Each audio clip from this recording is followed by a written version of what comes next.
exciting time. And you know why it's so exciting? It's because we're actually changing Fable III. We're moving more towards the action-adventure and we're diminishing a little bit the RPG. We still love RPGs, we still adore RPGs, but we also love the drama and the excitement that action-adventure games bring. We've got a completely new GUI system. I know this sounds boring, but those two-dimensional lists that role-playing games have, I hate. The GUI is new for Fable III in that it's going to be 3D and interactive in a very 3D environment. So you'll be able to walk through the GUI and treat it as if it's just another part of the Fable world.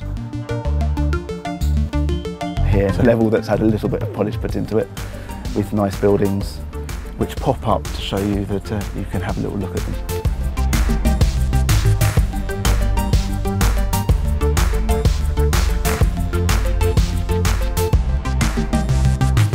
I want dressing rooms where I can change my clothes. I want armories where I can craft my weapons. I want war rooms where I can strategize. You'll be able to walk into, for example, a clothing room. You'll see statues dressed up with all the clothing that you've collected, so you can see at a glance whether you think the trousers all look good on you, that kind of thing. And you can see here we've got some outfits that we've collected during our time in the game. You'll be able to scroll through your different outfits to see what you've collected. And then just in real time I can just have a quick run around, see if I like it. One of the things about Fable is the humour. You know, people have said, oh, it's a British humour, it's a bit like Monty Python. So we were inspired by that, and so we went out there and we got the most iconic Monty Python character ever. John Cleese is one of the major players in Fable III. Okay. Now I've got some strange man in here who's moving around. I played Jasper, who is the butler at the Royal Palace, and he was originally butler to the king who's gone all wrong, the naughty one. And now he is the great and faithful and loyal attendant on the young fellow who's going to become the hero, or the young girl who's going to become the heroine. The bottom half of your chicken suit has arrived, and I've prepared it for you.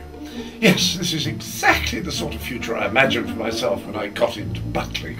He's a little formal because he's an old-fashioned British-style butler, but the warmth and the emotional identification with the hero or heroine is very strong. Ah, a new mask! You'd be completely anonymous wearing this on your face. Wear it anywhere else on your person, I expect you would achieve exactly the opposite effect. Your butler will be very unique to you. He's recording more lines than almost anyone else in the cast because of that. After that, you are to continue your combat training with Sir Walter. You start Fable 3, it's kind of like you started Fable 1 and Fable 2. You start fairly powerless, and what you've got to do is you've got to bring together followers to overthrow this tyrant king. On your journey to overthrowing that king, you're going to make people promises. And I love the relevance to today, because what you'll find is the promises you make are going to have to be fulfilled. But just like presidents and prime ministers in today's world, it's so hard to keep those promises. The trouble with most leaders is that ultimately they just want to be in charge. And they may cover it up under the feeling that they want to do good or make these changes, but basically they just like being top dog. And then about halfway through the game, you become king or queen. You rule Albion. It's that feeling of power, of dominance. You know, we've all asked ourselves this question, well, if I was in control, I would change this. Well, now with Fable 3, you have that choice.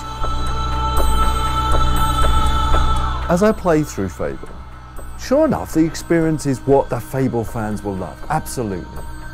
But also, there's an element of uniqueness here, which I feel lots more people enjoy. There's drama, there's emotion, there's a feeling of power, there's excitement. And I think we are really learning to blend all that stuff together and deliver an experience in Fable 3 that really hasn't been seen before. And so you have gathered every last piece of the lady's pajamas. Gosh, that would make an excellent closing line for a novel, wouldn't it? A great cliffhanger.